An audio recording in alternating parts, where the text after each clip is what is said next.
Сайн байцгаана уу сонсогч үзэгчдээ. Тархины халаас сэтгэл зүйн нэвтрүүлэг подкаст яг одоо танд шинэ дугаар маань хүрэх гэж байна.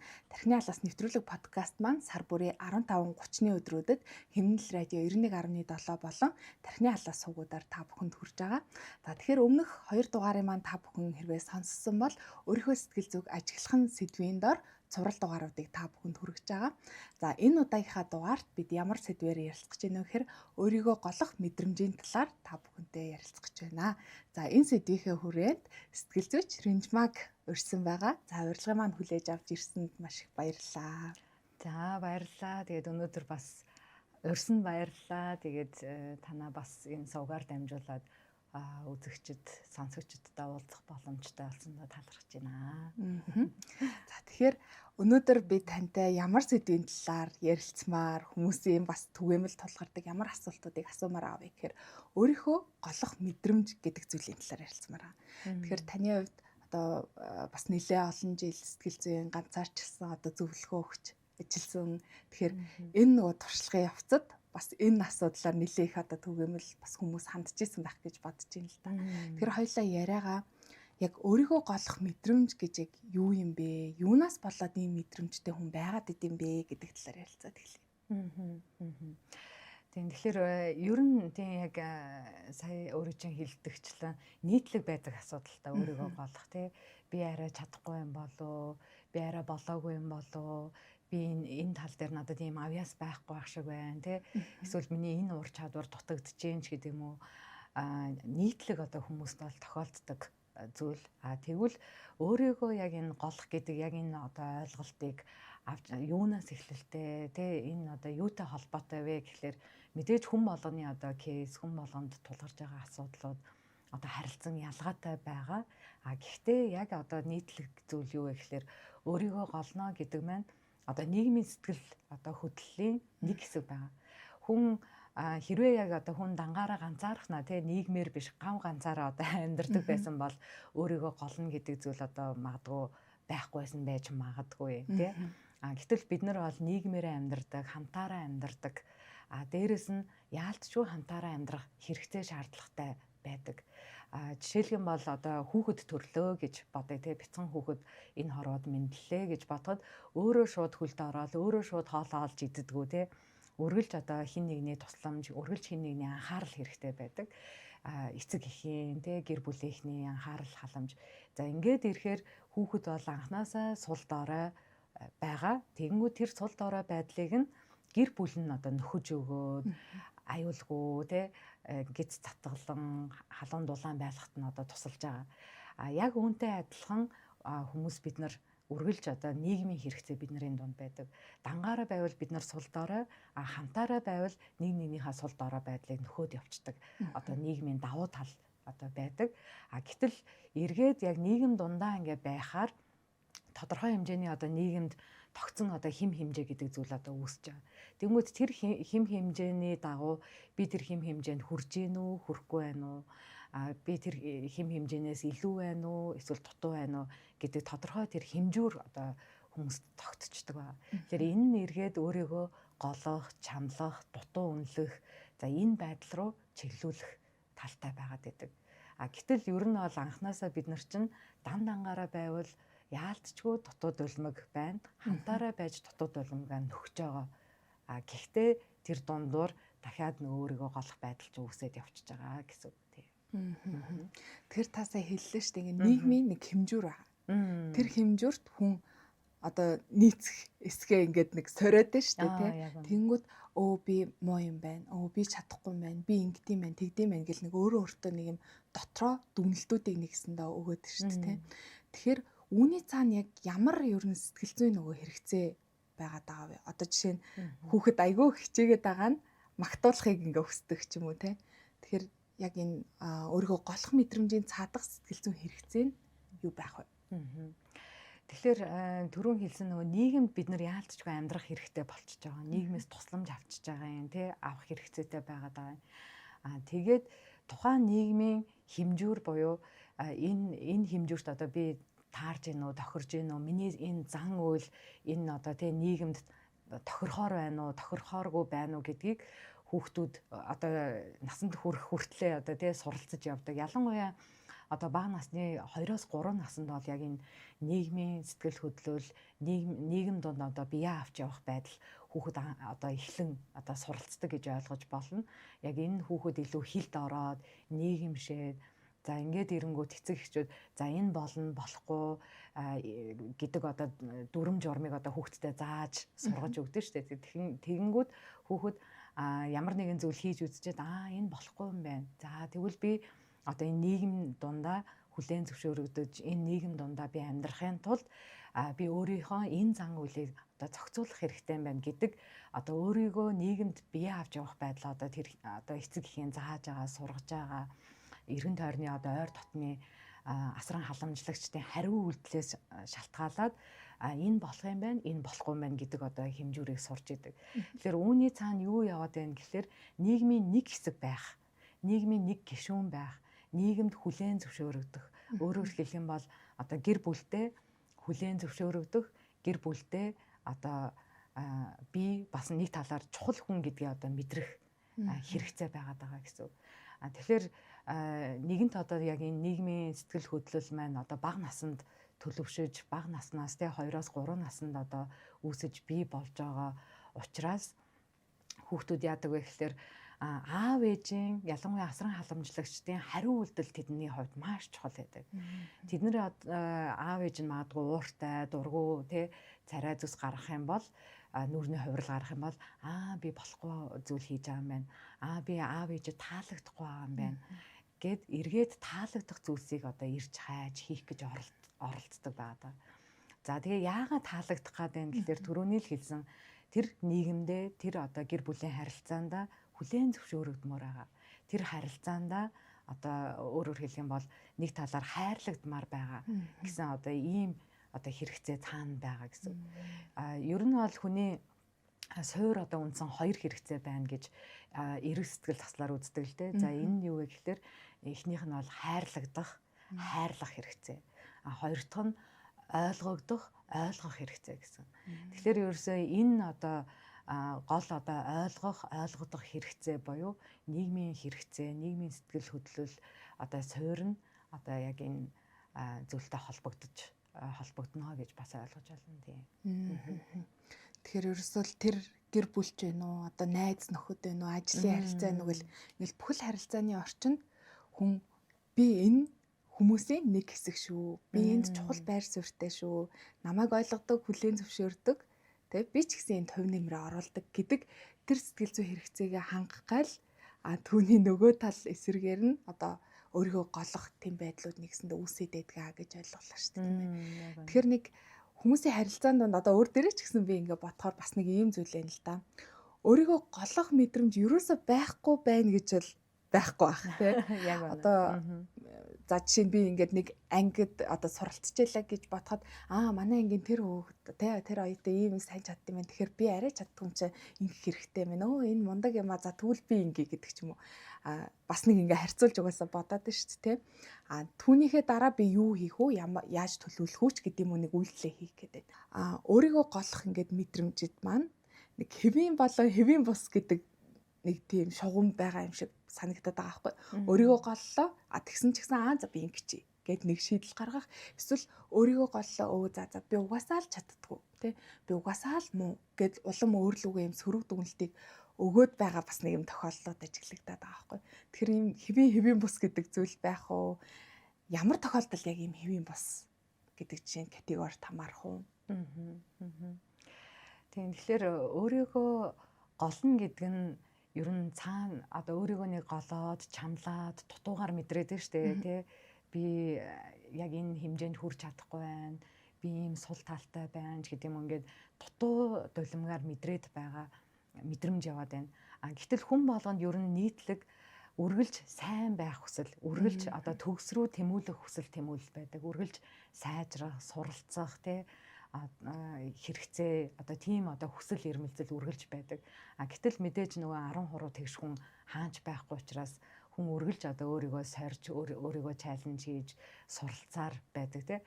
За тэгэнгүүт яг энэ одоо өөрийгөө голж байгаа мэдрэмж чинь яг тэр нөгөө төгс рүү тэмүүлээд байгаа тэр одоо зүйлийн нөгөө тал нь болчих жоохгүй. Төгс рүү тэмүүлээд байгаа хэрнээ би чадахгүй байна. Би болохгүй байна гэдэг мэдрэмжтэй.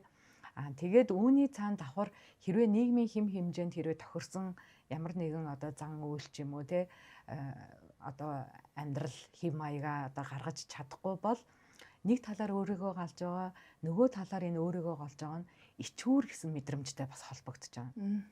Одоо би нийгэмд байгаа хэм хэмжээнд хүрч чадахгүй байж штэ тий. Тэгэхээр би ямар хичмээр юм бэ? Би ямар сул дорой юм бэ? Одоо яаж те би одоо ажлаа амжилттай сайн хийж чадаагүй. Яаж би багийнхныхаа царайг харнаач гэдэг юм уу те. Цаанаа ичгүүр гэсэн мэдрэмж байгаа даа. Тэгэхээр энэ өөрийгөө голгож бай, ичгүүрч бай, аль аль нь нийгмийн сэтгэл хөдлөл байгаа. Тэгээд энэ нь хэрэгтэй. Энэ байж болохгүй байхгүй хүн гэж байхгүй хаа. Ийм мэдрэмж. Тэгээ яагаад гэх юм бол энэ мэдрэмж байж ээж хүн нийгэмдэр бусдын өмнө бие яаж авч явах уу? Бусадтай яаж харилцах уу? Ер нь ингээ олуула байх дунд би одоо ямар байх ёстой вэ гэдэг хэм хэмжээгээ зөв одоо тогтоож чадхад тусалж байгаа. Өөрийгөө зохицуулахад бас туслаад шүү дээ. Яг үнэн. Тийм. Тэгэхээр энэ нь болохоор байх хэрэгтэй. Байж ээж бид нар нийтээрээ, нийгмээрээ хамтаараа амьдрч чадаад байгаа. Харин энэ нь бас хитрүүл аюултай болж байгаа. Тэгэхээр хитрхийг одоо яг ямар зүйлийг одоо хитрж ийна, өөрийгөө хит их голоод байна. Эсвэл хит их ичгүүр мэдрээд байна вэ гэдгийг одоо яаж мэдэх вэ гэхээр энгийн одоо зүйл дээр хүртэл ичгүүр мэдэрч байгаа. Энгийн зүйл дээр хүртэл өөрийгөө голж байгаа.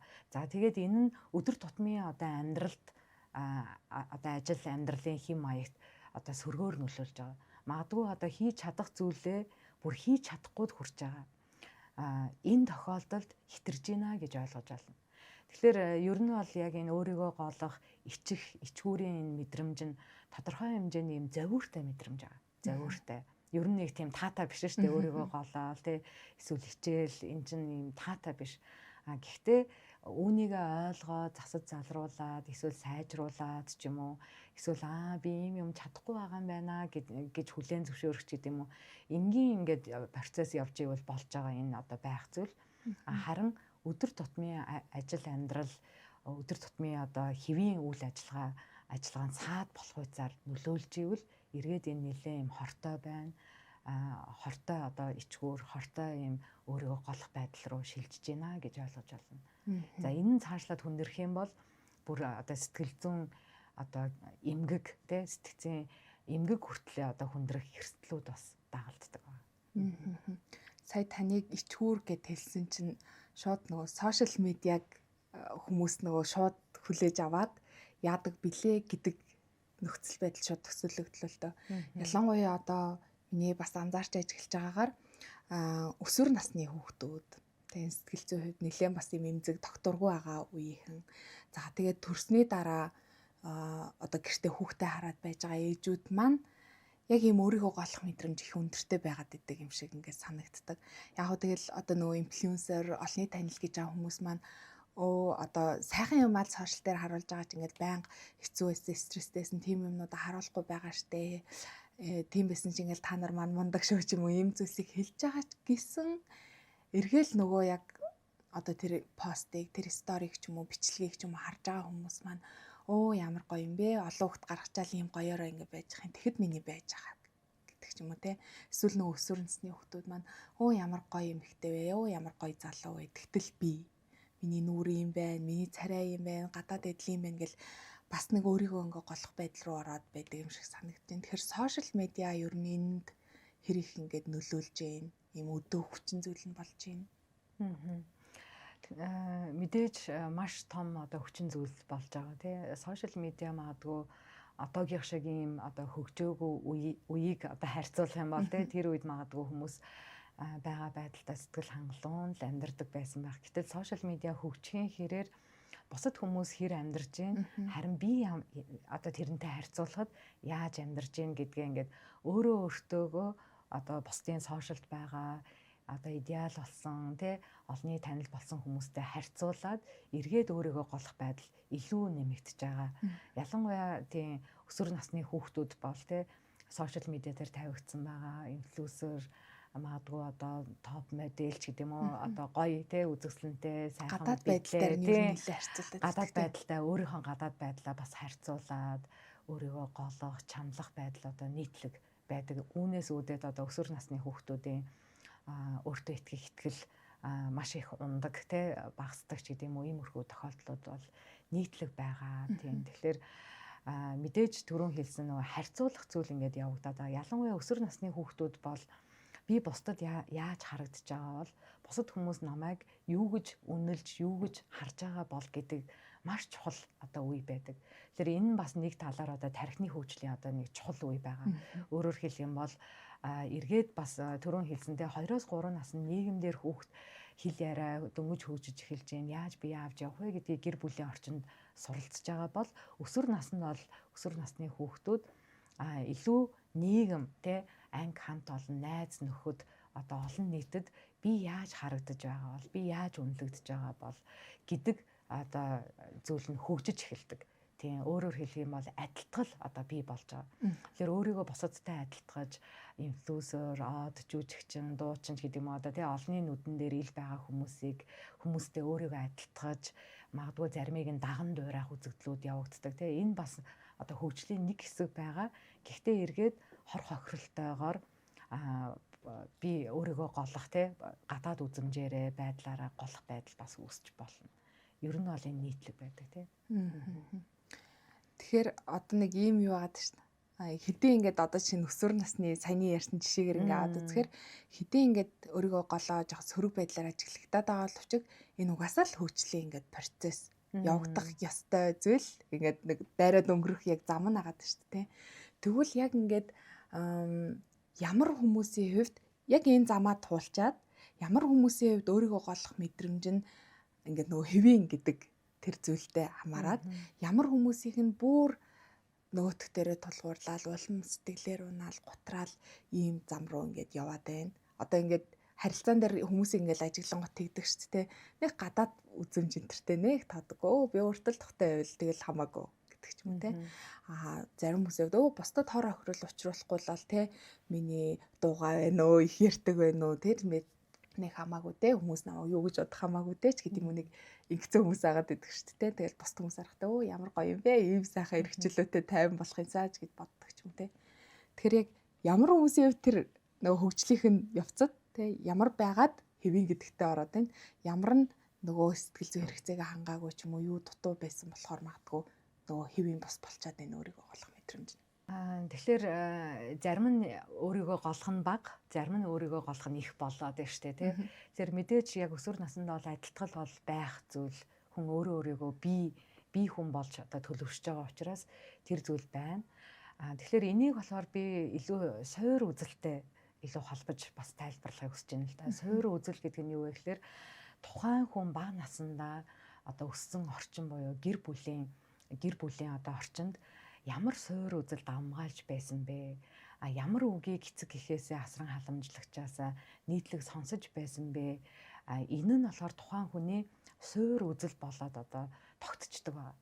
Тэгэхээр магадгүй зарим хүнийг ингээ харах юм бол уг нь ингээл харахад царай зүстэй гоё те би хаа гоё болохооргүй те чадвар нь гологдохооргүй чадварлаг гэхдээ л ингээл яг ингээ ярилцахаар өөрийгөө голоод идэх хүмүүс байдаг шүү дээ те би чадахгүй хаа би царай муутай штэ би одоо тий ингэж олны өмнө ярьж чадахгүй хаа ч гэдэг юм ингээл голох уг нь ингээ хүний нүдээр харахад тий бус хүндлэнгийн нүдээр харахад айгүй айтаахан тий боломжийн баймар гэтэл ингээ дотроо бол өөрийгөө голоод тий тэгэхээр энэний цаад шалтгаан мэдээж олон зүйл байгаа гэхдээ илүү суур одоо үзэл буюу гэр бүлийн орчинд тухайн хүнийг баг багт нь хэрхэн яаж өсгөж хэрхэн ямар үг те өөрт нь хэлж ийсэн бэ гэдэг маш чухал байдаг.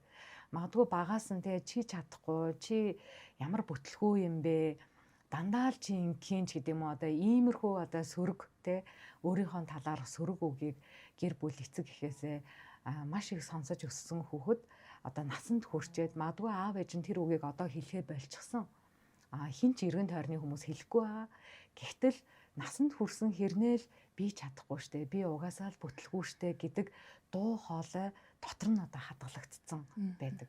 Тэгэхээр багт нь одоо яг их сонсож одоо хүлээж авч исэн тэр үг нь насанд хүрсэн гэсэн дагалдж байгаа нь дотоод өөрийгөө үнэлэх үнэлэмж, дотоод өөртөө хэлэх дуу хоолой болон одоо үлдчихэж байна гэсэн үг байна. Тэгэхээр энэ нь эргээд нөгөө тэ уг нь ингээд амьдрал дээр болохоор чадхаар зүйл дээрээ ч гэсэн би чадахгүй юм шиг байна. Би ер нь бүтлгүй штэ ч гэдэм үү. Яг энэ одоо нэг нөгөө талаар автомат одоо сөрөг бодол болж одоо дотор нь хадгалагдчихна гэж ойлгож болно. Тэгэхээр энэний эхлэл юу ер нь хаана вэ гэхлээр яг тэр гэр бүлийн орчинд ялангуяа хүүхэд бол те насанд хүрсэн аав ээжтэй итгэж найдаж байгаа штэ. Аав ээж нь бол ингээд бүх зүйлийг мэддэг, ерөөсөө бүгдийг чаддаг, баатар мэт те одоо ерөөсөө супермен шиг л хүүхдүүд бол хүлээж авч байгаа. Гэтэл бүгдийг мэддэг, чаддаг тэр супермен болсон аав ээж нь өөрт нь чи бүтлгүй штэ. Чи угаасаа ийм муу штэ ч гэдэм үү. Одоо ийм сөрөг үгийг хэлэхээр хүүхэд тэрийг тэ одоо бид нар шиг те энэ ямар яагаад ингэж хэлж байгаа би тийм биш штэ гэж эсэргүүцэн бодол байхгүй. Шууд түүнийг хүлээж авч итгэж үнэмшээд би муу юм байна. Би бүтлгүй юм байна. Би одоо ийм сул дорой юм байна гэж шууд хүлээж авдаг. Тэгэнгүүт тэр нь хичнээн одоо насанд хүрээд өсөж том болсон ч гэсэн дотоодд нь одоо хадгалагдаж үлдэх те өөрийгөө үнэлэх үндэмж болж тогтох одоо боломжтой гэсэн үг. Би бас өмнө нь энэ талаар ингээд уншиж ирсэн юм байна. Нөгөө хүүхэд бол одоо төрлөхөөсөө би муу хүн гэдэг юм бодолтой төрөхгүй шүү дээ тий. Тэгтэл нөгөө аав ээж нар ингээ хэлж байгаа зүйлс нь чи яага муу авцсан тий. Чи яагаад энэ дээр ингэсэн. Чи яага хүүхэдтэй ингэсэн ингээл иймэрхүү зүйлс хэлээд ахаар нөгөө хүүхэд ухамсаргүйгээр шууд түүнийг хүлээж авал би болтгүй юм бэ штэ тий. Би л дандаа асуудал тарьд юм ээ гэдэг нөгөө яг өөрийгөө тэгж бодож төсөөлдөг бодол нь болоод ингээд хоногшчихдаг гэдэг байгаа байхгүй. Тэгээд яг тэр сая санаанд орж илаа. Тэгээ бас нэг сүулт нэг юм уншижсэн чинь одоо ингээрэй гэж байгаа байхгүй. Хүмүүс ингэдэг шүү дээ нэг жоохон сэтгэл зүйн асуудал тогтургүй ингээл болоод ахаараа би яац юм болоо тий. Би яачаад байгаа юм болоо ерөөсөө бүхэл юм болохгүй байна гэд. Гэтэл би яачихсан юм бэ гэж өөрийгөө буруутгах гэхээсээ илүү тий. Надад юу тохиолдсон юм бол гэдгийг нөгөө бодож агаарэ гэсэн утга агуулга тэр номонд явьжсэн байхгүй. Тэгэхээр нэрээ одоо сая бол хоёлаа нөгөө өөрийгөө голох мэдрэмжийн нэг шалтгаан нь энэ баг одоо өсөж сонссон зүйлс гэр бүлийн орчны харилцаа тий тэр байж магадгүй маа гэдэг шиг өөр бас ингээл амьдралд нь тохиолдсон үйл явдлууд ээж болно шүү дээ. Түүнтэй бас холбогдож болохын надад нэрээ юу болсон болоод би ингэж бодоод байгаа юм бол гэж өөрөөсөө бас асуугаад үзээрэй гэж сонсогчтой хэлмээр байна. Дараагийн нэг асуултыг би нөгөө подкаст сонсогчд маань бас асуулт ирүүлдэг. Тэгээд нэг сонсогч маань ийм асуулт ирүүлсэн маань. Тэгээд саяныхтай холбогдож магадгүй гэж бодоод одоо асуучих гэж бодлоо. За үргэлж өөрийнхөө сул тал чадахгүй зүйлс дээр анхаарлаа хандуулж би чадахгүй байна, би муу байна гэж бодох нь өөрийгөө голох ер нь мэдрэмжтэй холбоотой болов уу? Үүнийг ер нь яаж багасгах боломжтой вэ? Боломжтой юу гэж асуусан. Мэдээж энэ өөрийгөө голох мэдрэмжтэй холбогдно тий. Би муу байна, би чадахгүй байна, өөрийнхөө сул тал дээр төвлөрөөд шүү дээ тий. Тийм. Тэгэхээр түрүүн бас хоёулагийн ярилцлагын эхэнд би хэлжсэн. Хүн бол ер нь сул дорой оршихуй. Сул дорой төгс төгөлдөр хүн гэж хаанч байхгүй. Тийм ч учраас бид нар бие биенийхээ сул дорой байдлыг нөхөхийн тулд хамтаараа нийгмээрээ одоо амьдарч байгаа тий. Тэгэхээр өмнөх басан асуулттай холбоотойгоор нөгөө одоо суур үзэл нь яалтчгүй ингээд тавигдчихад байна штэ тий. Одоо чи юм уу, чи сайн биш байна. Яагаад ингэдэг ингээл үргэлж одоо шүүмжилж буруутгадаг тэр дуу хоолой өөрийн дуу хоолой болж хоногшоод тий. Өөрөө өөртөө тэр шүүмжийг өгөөд байгаад байна штэ тий. Нэг талаар өөрийгөө голж байгаа, энэ ичж байгаа мэдрэмж нэг талаар бас хамгаалтын механизм гэж бас хэлж болно. Уг нь өөрийгөө голох чинь сайн биш. Гэхдээ энэ цаанаа бас өөрийгөө хамгаалаад байгаа нэг хэлбэр одоо механизм одоо цаана явагдаад байна штэ тий. Тэгэхээр бас үүний цаана өөрийгөө голоод би чадахгүй байна, би болохгүй байна, би ийм сул талтай ш гэдгийн цаана яг нэг хүсэл яваад байгаа байхгүй юу? Ямар хүсэл вэ гэхлээр би сайн баймаар байна штэ. Би чадмаар байна штэ. Тэгээ би хиймээр байна штэ ч гэдэм үү тий. Тийм хүсэл яваад байгаа гэсэн үг. Тэгээ тийм хүсэл явж байгаа ч гэсэн тэр хүсэлдээ хүрч чадахгүй болохоор өөрийгөө голчоод байна шүү дээ тий. Тэгэхээр энэ бол яг энийг бас ингээд зүгээр нэг гим зэмгүй зүрхний хүсэл гэж бас хэлж болно. Яагаад хүсэж болохгүй гэж. Би сайн байхыг хүсэх нь буруу ерөөсөө биш тий. Хийж чадах гэж хүсэх нь бас энэ буруу зүйл биш тий. Энэ бол байх зүйл. Гэхдээ яг өөрийгөө яагаад голоод байна гэхээр нөгөө сул дорой гэдгээ заримдаа хүлээн зөвшөөрөх хэрэгтэй гэсэн үг тийм.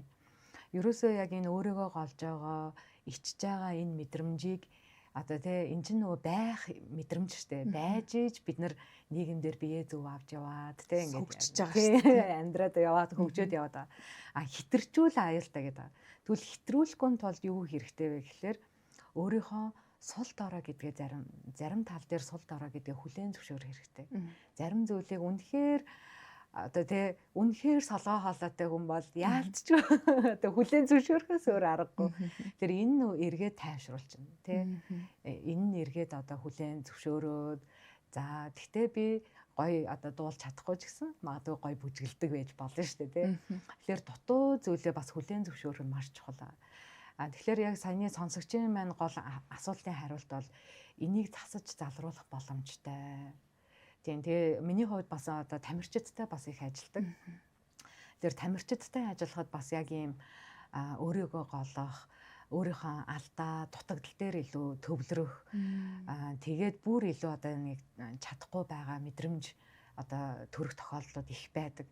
Жинхэнэ яг нөгөө өрсөлдөөн, байнга тэмцээн уралдаанд орж идэг болохоор тий яг өндөр ах юм биш үү тий. Тэгэхээр энээс жишээ аваад хэлэх юм бол тэгтэл тамирчид тэр чихтэй алдаатай, дутагдaltaй биш штэ. Тийм. Алдаа дутагдал нь магадгүй одоо 100-ны тий одоо 8-9%, 10% ч юм уу байж. Гэтэл болоод байгаа 90% байгаа штэ. Тий. За бүр ихээр бодъё. Алдаа дутагдал нь 20 гэж болно. Тэгвэл болж байгаа зүйл нь 80% байгаа шүү дээ. Тэгэхээр яг тамирчидтай ч гэсэн би бас ажиллахдаа мэдээж ингээд өөрийгөө голох те эсвэл ингээд чадахгүй бүтэхгүй би ерөөсөө болохгүй байна. Ер нь энэ спортын карьераа болдог ч юм бэлөө. Надад ер нь ирээдүй байхгүй юм байна гэд заримдаа одоо яг ийм өөрийгөө голох байдал ингээд хүчтэй болцсон тохиолдлууд байдаг. Тэр үед юу вэ гэхээр мэдээж энэ мэдрэмж нь төрөх нь хэвийн зүйлээ байж болох зүйлээ. Ялангуяа спорт дээр бол ялагдал бол ээлжилдэг. Ялагдлын дараах сэтгэл зүй бол тийм одоо таатай мэдээж биш. Одоо амаргүй байдаг тий. Би ингэх байсан, тэгэх байсан, би энэ дээрээ алдчихлаа. Би өстой муу байлаа ч гэдэг юм ингээл нөгөө өөрийгөө голох бодлоод орж ирж байгаа. За энэ үед болохоор миний хувьд яг яаж ажилтдаг вэ гэхээр тухайн тамирчин мэдээж яг энэ таагүй мэдрэмжүүдийг эхлээд гадагшлуулах нь чухал. Үүнийгээ хүлээж авах нь чухал.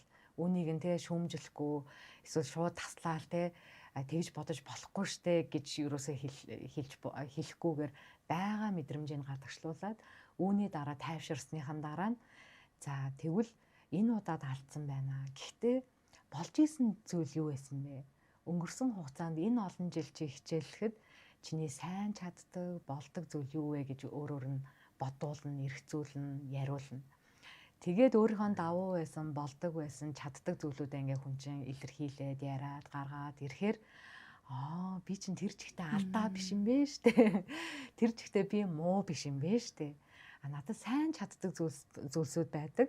Гэхдээ сайжруулах хэрэгтэй зүйл ч гэсэн байгаа юм байна гэсэн одоо ийм эрг одоо бодолтой сэтгэлдэлтэй болоод эргээд илүү өөртөө итгэх итгэл нь нэмэгдэж ирдэг. Тийм.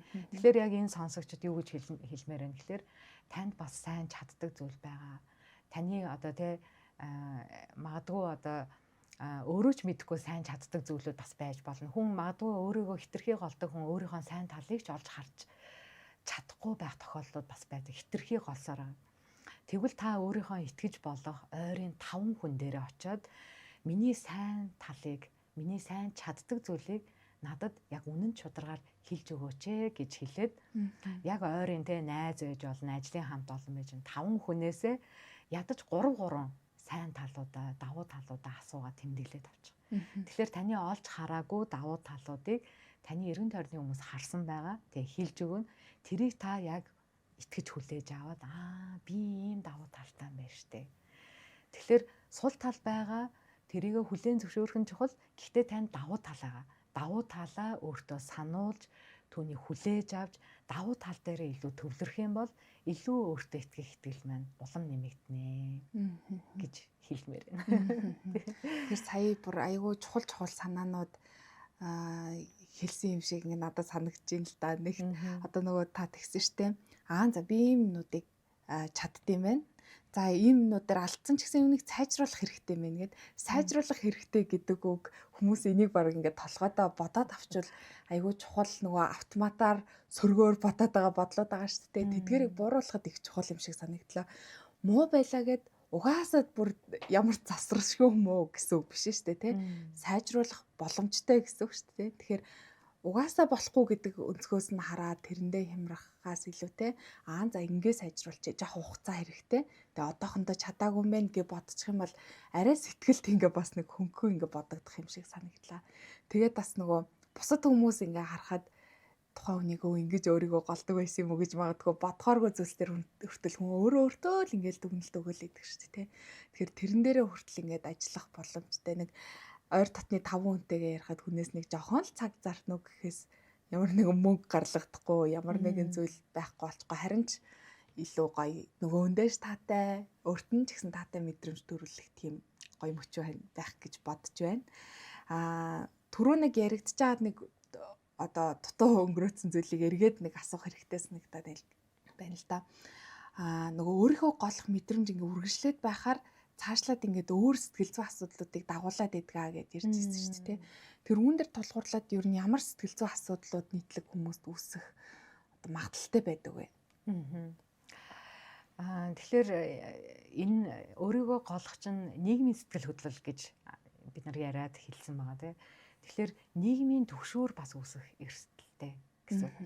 Өөрөөр хэлэх юм бол бусад хүмүүст би яаж харагдаж байгаа бол бусад хүмүүс намайг юу гэж бодож байгаа бол тий би одоо бусад хүмүүсийн дунд биеэ авч явахдаа яг одоо зохистой байж чадж байгаа лөө эсвэл тэр хэмжээнд нь хүрч чадахгүй байгаа лөө гэдэг зүйл одоо энэ нийгмийн сэтгэл хөдлөлд биднийг ч одоо ерөнхийдөө чиглүүлж тусалж байгаа штэ тий. Гэтэл энэ нь хэрвээ даамжрах юм бол өөрийгөө хитрхи их голоод олны дунд хүртэл одоо зүгээр алхаад явхад хүртэл ичгүүр мэдрэх. Бусад хүмүүс намайг хараад байна тий. Бусад хүмүүст би муухай харагдаж байгаа хта. Эсвэл одоо яг олны өмнө тий ихтгэл тавихтаа ч гэсэн би яг одоо олны өмнө гараад ээрж байгаа хта, гацж байгаа хта ч гэдэм одоо юу гэдэг яг ингээд олны өмнө бие авч явах байдалтай холбоотойгоор нийгмийн төгшөөр үүсэж болно. Байнга л алхам тутамдаа яана л гэсэн бодолтой байгаа юм гэсэн үг байна. Яг үнэ. Мөн сэтгэл готрах бас эмгэг үүсэх боломжтой. Өөрийгөө голоод өөрийгөө голж ийна гэдэг чинь нэг талаар өөрийн бүхэл бүтэн бүр оршууга одоо голох тий эрсдэл рүү бүр аваачиж магадгүй тий.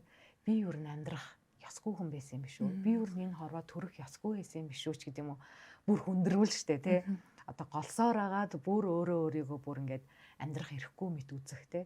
Эргээд энэ нь утга учраа алдах, үн цэнээ алдах, тэгээд бүр ингээд сэтгэлээр унах байдал руу одоо хүргэж бас болно.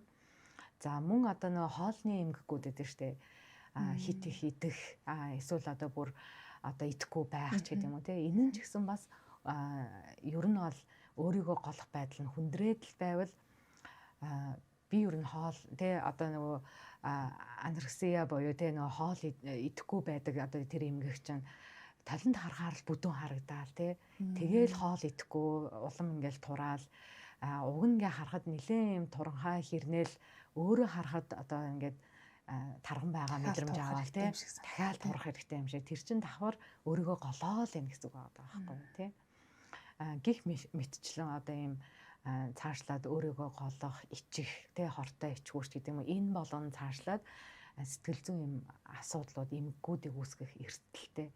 Тэгэхээр хэрвээ надад одоо өөрийгөө голох мэдрэмж одоо хэвийн байх нь бол байх ёстой зүйл гэж байгаа шүү дээ.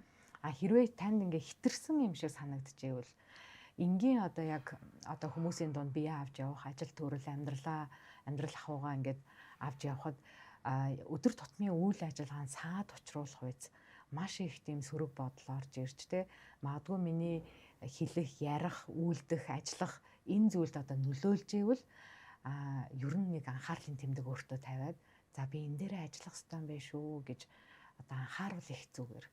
Тийм. Тэгээ мэдээж одоо хүн өөрөө ажиллаж оролдвол одоо сайн. Гэхдээ түрүү нөгөө хэлсэн бид нар нэгэнт сул дорой бусдаас тусламж авах хэрэгтэй байдаг гэдэг шиг хэрвээ яг сэтгэл зүйн юм одоо нэлээд юм архагсан ч юм уу те өөрийгөө голох байдал нэлээд хүнд байгаа бол мэргэжлийн одоо сэтгэл зүйчээс одоо тусламж авсан дээр шүү. Мэргэжлийн хүмүүс танд бас яг өөрийгөө олоход өөрийгөө нээхэд те энэ асуудалтайгаа нүүр тулж идэрэхэд туслахад одоо мэргэсэн хүмүүс байдаг учраас хандаасай гэж хүсэж байна тийм. Тэгэхээр нөө өөрийгөө голох мэдрэмж бүр ингээ хор уршиг нь айгүй ийм одоо том цар үрээтэй хортой байгаа байхгүй тийм. Одоо жишээ нь зөвхөн нэг харилцаанд донд л хүн өөрийгөө голоод бас харилцаанд өөрийгөө голохоо болчихно гэж байхгүй тийм. Нэг харилцаанд ингээл авсан мэдрэмж нь таал нөгөө харилцаанд гараад ирдэг. Өөр нэггүй юм хэлэнгүүт яг миний тэр цул талыг олоод харсан юм байна ч юм уу те.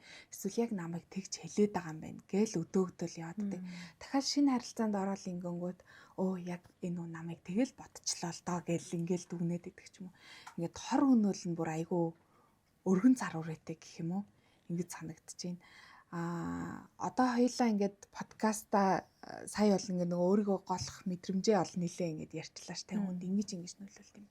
Тэгвэл одоо яг яах хэрэгтэй вэ гэдг рүү илүү төвлөрч ярих гэж бодож байна. За тэгэхээр та сая сэтгэл зүйчдэр очих хэрэгтэй. За тэгээ бас нөгөө үзэгчээ сонсогчоос ирсэн асуултанд бас нэг юм арга зааж өгсөн шүү дээ. Тэгэхээр өөрийгөө голох мэдрэмжтэй байгаа бол өөр та юу хийгээсэ яах нь илүү тохиромжтой гэж зөвлөх вэ? Мэдээж одоо олон янзын аргууд бас байж болно тий түрүүн дурдсанчлан мэргэжлийн сэтгэл зүйчд хандаж болж байна. Тэгээд өөрийгөө одоо яг голох мэдрэмж дамгаалаад байгаа бол ойр дотны хүмүүсээсээ тий давуу талуудаа сонсоод тэр давуу тал дээр төвлөрч бас болж байна тий. Ер нь бол яг түрүүн бас хоёлаа ярьж хахад бас чи хэлжсэн шүү дээ тий. Надад яг юу тохиолдсон юм болоо? Өөрийгөө голоод байгаа ингэж бодоход надад яг юу тохиолдсон юм болоо? Юунаас үүдэлтэйгээр би өөрийгөө ингэж чамлаж, дутуу өнөөлж голоод байна вэ гэдгээ олвол их сайн. Мэдээж энд одоо нөлөөлөх хэд хэдэн хүчин зүйл байгаа. Түрүүн бас дурдчихсан бага насндах гэр бүлийн хүмүүжил буюу одоо суур үзэл тий чухал байгаа. За дээрэс нь магадгүй одоо ямар нэгэн одоо сэтгэл зүйн гэмтэл тий цочрол авсантай холбогдож болно. Эсвэл одоо өөртөө хитрхи өндөр шаардлага тавьдаг хүмүүс тий хитрхи одоо төгс төгөлдрийг өөрөөсөө шаарддаг хитрхи өндөр хүлээлттэй хүмүүс тухайн хүлээлтэнд хүрч чадаагүйгээсээ болоод би ингэсэнгүү штэ би ингэж чадсангүү штэ ч гэдэм юм уу ийм голох байдал үүсдэг. Тэгэхээр хүлээлтээ бууруулах хэрэгтэй. Бодит хүлээлтээ өөрөөсөө одоо хүсэх хэрэгтэй гэсэн. Тэгэхээр хитрхи өндөртэй одоо магадгүй тамирчид түрүүн тамирчдын жишээгээр тамирчид маань дөнгөж одоо жишээл юм бол өсвөр насны яг одоо клубд явж байгаа тамирчин те за би одоо 3 жилийн дараа шууд олимпиад орноо ч гэдэг юм те мэдээж ингээд том мөрөөдөх хэрэгтэй. Гэтэл ингээд дөнгөж одоо спортороо дөнгөж хичээлж эхэлж шууд тийм одоо ойрын те одоо 3 жилийн дараах ч гэдэг юм уу олимпиро гэх юм бол арай бас ингээд магадгүй хугацаанд тийм нөөц нарай хангалтгүй шүү дээ. Гэтэл магадгүй тэрний дараагийн олимпиад нэр боломж бас байж болно ч гэдэг юм уу те. Тэгэхээр энэ мэтчлэнгээр өөрөөр хэлэх юм бол яг тийм бодиттой хүлээлтийг өөртөө тавих нь маш чухал. Бодит бос хүлээлт өөртөө тавьснаар тэндээ хүрч чадаагүй тэгээд чадсангүй гэдэг одоо өөрийгөө голох мэдрэмж хүчтэй төрж бас болно. За түрүүн хэлжсэн магадгүй сэтгэл зүйн ямар нэгэн одоо гэмтэл шарах те цочролтой холбоотойгоор өөрийгөө бас голж болно шүү дээ. Тэгэхээр энийг эдгэх хэрэгтэй. Одоо энэ асуудалтаа нүүр тулаад магадгүй хүлээж авах хэрэгтэй болно гэсэн. Гэх мэтчлэн одоо яг юунаас болоод та өөрийгөө голоод байна вэ гэдгээ эхлээд мэдчих юм бол дараагийн одоо өөрийгөө голохгүй байх илүү одоо эрүүл те байдлаар өөртөө ажиллах боломж бол байгаа. Тэгэхээр ер нь бол өөрийгөө л айгу те надад яг юу тохиолдсон бол яагаад ингэж байгаа юм бол тэ магадгүй одоо хосуудын хувьд ч юм уу тэ өмнөх одоо хосын харилцаанд бүтлгүүцсэн учраас одоо дахиад шинээр хосын харилцаа үүсгэх гэхлээр өөртөө ихтгэлгүй болж иж бас болно шүү дээ. Тэгэхээр энэ болгоны цаад учир шалтгаанаа болоод үүнтэйгээ ажиллавал их сайн гэж хэлмээр байна тийм. Нэг хүлээн зөвшөөрөл гэдэг зүйл яригадаад байна шүү дээ. Энэ яг сэтгэл зүйн асуудал ярих болгонд л энэ хүлээн зөвшөөрөл гэдэг зүйл яригдаж таардаг. Гэхдээ хүмүүст ингээ яг хүлээн зөвшөөрөөд түүнийг ингээд өөртөө одоо сэтгэл зүйн хувьд эдгэрэх ингээд алхмаа хийхэд бас ингээд нэлээ олон бэрхшээлүүдтэй тулгараад нэг хэцүү байгаад байна шүү дээ. Амаараа зүгээр хэлэх бол ингээ харьцангуй гайгүй амархан. За одоо надад тийм тохиолдсон юм байна. Би хүлээн зөвшөөрч байна гэж хэлэх чин үнэн зүрх сэтгэлээрээ оюун бодлоороо тийм түүнийг хүлээн зөвшөөрөх гэдэг бас нэлээ ингээ хугацаа шаарддаг. Бас нэг юм хэцүү даваа байгаад байна шүү дээ. Яагаад энэ юм хэцүү байгаад идэм бол энэ зам? Тэр хүлээн зөвшөөрчхөр хэцүү болох гээд байгаа мэдрэмж байгаад байна шүү дээ. Хүлээн авчих юм бол болохгүй юм шиг тий. Давхар энэ нөгөө нэг хамгаалтын л механизм бас яваад байгаа байхгүй. Хүлээж авч чадахгүй байна гэдэг чинь хүлээж авчаар өвдөх гээд байгаа юм шиг тий. Хүлээж авчаар бүр сул дорой болчих гээд байгаа юм шиг. Хүлээж авчаар магадгүй би тий энэ ажилд тэнцэхэргүй хүн болчих гээд байгаа ч юм шиг тий. Төсөөлөөгүй юм эсвэл гарч ирэх гээд байгаа ч юм шиг тий. Тэгэхээр ямар нэгэн тийм биш гэж яваад байдаг шүү дээ. Тэгэхээр ямар нэгэн л аюул ирчих юм шиг санагдаад хүн тэрийг хүлээж авахгүй, хүлээн зөвшөөрөхгүй тэндээс хамгаалаад идэг. Тийм. Тэгэхээр нөгөө магадгүй хүлээж авч чадахгүй учраас зарим нь цухтдаг тий. Өөр юм хийгээл өөрийгөө завгүй байлгаал тий. За эсвэл одоо юу гэдэг өөрийгөө ажиллаар дараал, эсвэл компьютер тоглоом тоглоол, эсвэл амар олон хүмүүстэй ингээл тасралтгүй уулзаад ч гэдэг юм уу. Яагаад тэгээд байгаа вэ гэхээр хэрвээ магадгүй жоохон бодоо тунгаагаад ингээд суугаад намгүн байчвал тэрийг хүлээн зөвшөөрөөд би сул дорой, эсвэл би муу, эсвэл би ингээд нөгөө сул талаа олж харах болчихгоод ирэхээр тэгмээргүй байгаа. Сул дорой баймааргүй байна. Тэ би тэгж өөрийгөө сул дороогоор мэдрэмээргүй байгаа учраас магадгүй зарим нь зайлсхийдэг. Зарим нь бүр таг болчдаг ч гэдэм үү те ийм аргууд аа. Тэгэхээр нэг талаар хамгаалах механизм яваад байна. Тэгээд гэхдээ яалтчгүй энэ нөгөө олон давхар юм нөгөө хамгаалтуудыг нэвтлээд нэг нэгээр нь нээж яг үнэндээ би өвдсөн юм байна. Би үнэхээр шархалцсан юм байна. Үнэхээр те надад хүнд зүйл тохиолдсон юм байна гэдгийг яг үүний дараа одоо мэдрэх боломжтой. Тэгэхээр тэр олон хамгаалалтуудыг нэвтлэх хэрэгтэй болж байгаа гэсэн. Тэгэхээр энэ нэвтлэн гэдэг нь бол тийм амархан одоо ажил бол биш тий. Тэгэхээр яг сэтгэл зүйн зөвлөгөө засал дээр л яг энэ ажлыг тийм одоо бас богинохон 1-2 уулзалтаар бас тэгж нэвтлэн гэж байхгүй. Тэгэхээр баг багаар нээж баг багаар одоо нэгтжиж хүлээн авдаг. Тэгэхээр магадгүй сэтгэл зүйч дээр очихгүй байлаа ч гэсэн хүн тэрийг хүлээн зөвшөөрөхөд магадгүй жоохон цаг хугацаа, магадгүй жоохон хүлээн зөвшөөрөх тийм орон зай, цаг хугацаа одоо тус болох байхаа. Тэгэхээр нэг талаар хүлээн зөвшөөрөх амаргүй байгаа нь өвдөхөөс айгаад имээгээд болгоомжлоод байгаа. Тэгээд мэдээж хүлээн зөвшөөрөх нь хүлээн авах нь чухал штэ тий. Энэ эдгэрэх процесс. Тэгэхээр энд бага зэргийн хичээл зүтгэл зориулал цаг хугацаа бас магадгүй өвдөлттэйгээ нүүр тулах зориг хэрэгтэй гэсэн. Тийм. Өвдөлттэйгээ тулах зориг. Таян тал дээр жоохон дахиад яриад байгаа чи хүмүүс бас зарим хүмүүсээ нөгөө хүмүүс сонсож байгаагүй юу гинэ гэсэн тийм зүйлээж магадгүй. Тэгэхээр бид нар ер нь өвдөхийг хүсдэггүй шүү дээ тий. Тийм тэгэхээр хин ч өвдөхийг хүсдэггүй. Яагаад гэвэл өвдөлт гэдэг чинь тийм завиртай, завналтай, таатай биш мэдрэмж тий. Гэхдээ одоо жишээлх юм бол би гараа ямар нэг юм зүсчлээ гэж бодъё. Өвдөж байгаа. Гэхдээ би энэ өвдөлтийг бүр илүү өвтгмөөргөө байгаа учраас бас өвдсөн гэж мэдэрмээргүй байгаа учраас би магадгүй ингээд одоо ямар нэг юмар хучаад те би зүсэгдээгүй юм шиг те гараа зүсээгүй юм шиг царайлаа дүрсгээд ингээд явж болно. Гэтэл ингээл дараа л яваад байх тусам энэ маань магадгүй удаан тий эдгэрхгүй бүр хүндрээ даамжраад идээ бээртэй болоод бүр ингээд нөгөө нэг жоохон зүсцэн хэсэг чинь бүр даамжирч болно тий. Тэр үеийн өвдөл бүр хэцүү болно. Тэгвэл тэгсэн ч гэсэн би гүрийгээд л яваад байвал бүр өөхөх хэмжээнд хүртэл аюултай болно тий. Тэгэхээр хэрвээ ингээд нэгэнт дарцсан байгаа, хав дарцсан байгаа, нууцсан тий эсвэл огт болоогүй юм шиг дүрсгээд явж байгаа сэтгэлийн шархууд, өвдөлтүүд магадгүй хүнд байж болно тий. Тэрийг нээчгэл юм бол би сул дорой олчих гээд байгаа санагдал. Тэрийг нээчгэл юм бол тэр өвдөлт нь амар хүнд би тэрийг дааж чадахгүй юм шиг санагдаал тий. Тэгээл хав дараад иж болно. Гэтэл дарах тусам тэр нь идээ бэрэндээ баригдаж бүр илүү хүндрэнэ. Тэгвэл хэрвээ надад идэгрэл хэрэгтэй гэж л мэдчил байгаа бол тэр одоо нөгөө дарцсан байгаа шархаа нээгээд тий. Тэгээд магадгүй яг мэрэгжлийн эмч дээр нь очиж цэвэрлүүлээд идээ бэрэн шахуулаад тэгээ магадгүй тэгээ им тавих бол им тавиулаад тэгээ тэр өвдөн идээ бэрэн шахан гэвэл өвдөн амар зовлонтой байна. Гэхдээ л энэ идэгрэх процесс. Гэхдээ л энэ идэгрэн бүр одоо тэр өвчин нь бүр хүндрэхгүй гэсэн үг тий. Тэгээ тэр өвдөлттэйг нүүр тулаад идгрээд явгот багаар тэр өвдөлт нь намсан, багасна. Тэр шархан анигдана тий.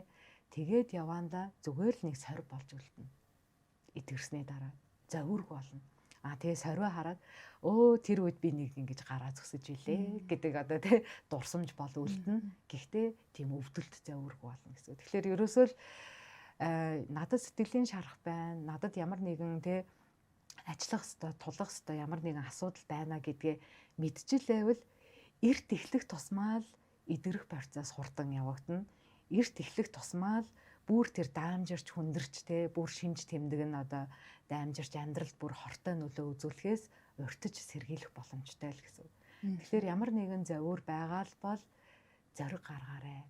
Зориг гаргаад нөгөө өвдөх те зориг гаргаарай. Тэр өвдөлт нь идэрэх ихний алхам шүү. Тэрнээс ш хүндэрж байгаа бүр дортж байгаа хэрэг юусоо биш. Хүмүүс яг нөгөө өөрийгөө сатааруулаад яваад идэг юм шиг санагддаг л та. Айгүй их ажилтай байна, тий, завгүй байна. За энийг тусгачаал тэгэл дараа нэг асуудал руу анхаарч гэдэг юм уу, тий. Эсвэл мөнгө муутай байна, тий. Мөнгөтэй болж байгаа л тэгье. Эсвэл нэг тийм юмыг давчаал ингээ. Тэгэхэд нэг гайгүй болчих واخ гэл ингээл өөрийгөө сатааруулаад яваад идэг юм шиг санагддаг л та. Гэхдээ энэ бол яг бодит үнэн дээр бол тийм нөгөө сэтгэл зүйн асуудалтайгаа нүүр тулгараад байгаа асуудал гэхээс илүүтэй зүгээр хүний нэг дотроос хойшлуулад байгаа шалтгаанууд л болж таарад байгаа байхгүй тий. Тэгэхээр ямар ч ер нь хөсөөл тэгэл мөнгөгүй байсан ч яаж хийж байгаа л мэрэгжлийн үнээс үйлчлэгийг авдаг. Хичнээн завгүй тий бүр унтах завгүй байсан гэж байгаа ч өөртөө 1-2 цагийг зориулж чаддаг. Тэгэхээр ийм хойшлуулалт байгаад байна уу үгүй юу гэдгээ бас хүмүүс маань бодоосоо гэж хүсэж байна. Тэгээ нөгөө сэтгэл зүйн одоо ийм зөвлөгөө өөрийгөө голох мэдрэмж энтергээл ингэнгүүт нөгөө 1-2 удаагийн уулзалтаар манай монголчууд манаас айгу хурдан үрдэн аврахыг хүсдэг шүү дээ. Тэгтэл тухайн хүний онцлог байна. Асуудал юм нь хэр удаан бас нөгөө эдгэрэх процесс тэр удаан хугацаа зарцуулах уу гэдгээс хамаарж байна. Зарим хүмүүсийг сонсоход бүр 3 жил, 5 жил хүртэл сэтгэл зүйчдэр явж байгаа ч хүмүүс байдаг шүү дээ. Тэгэхээр үүн дээр ч гэсэн юм нөгөө уян хатан яаралгүй те 5 жил би явах юм байна би бүтггүй болсон юм байж юм уу те ингэж өөртөө бас хориг тийм бодлоод тавилгүйгээр нээлттэй бас өөртөө нүүр тулаарай гэж бас сонсч үзэж байгаа хүмүүстэй хэлмээр байна. За тэгээд маш богино хугацаанд хоёлаа маш их зүйлийг ярилцж чадлаа гэж бодож байна. Хүмүүс маань бүр нэр ингээл өөртөө яг нөгөө инсайт болох гэдэг шүү дээ. Тэгж ухамсарлаж ингээд бодох олон бодлоодыг энэ дугаараас маань авсан гэж бодож байна. За тэгээд үнтэй цаг хугацаагаа зориулж манай үзэг сонсогчдод үнтэй зөвлөгөөгөө хуваалцсан танд маш их баярлалаа. Таны цаашдын ажил амжилт хүсье. Баярлалаа. Тэгээд та нарынхан бас цаашдын ажилд амжилт хүсье. За баярлалаа. За тархины алаас нэвтрүүлэг подкастын маань энэ удаагийн дугаар энд хүрээд өндөрлж байна. Дахин сануулхад сар бүрийн 15:30-нд нэвтрүүлэг подкастын маань шинэ дугаар Хэмнэл радио 91.7 болон тархины алаас сувгуудаар та бүхэнд хүрч байгаа. Тэгээд цоврал дугааруудыг маань үзэж санал сэтгэлдээ бидэнд илэрхийлж байгаарай. Дараагийн дугаараар уулзалтаа түр баяртай.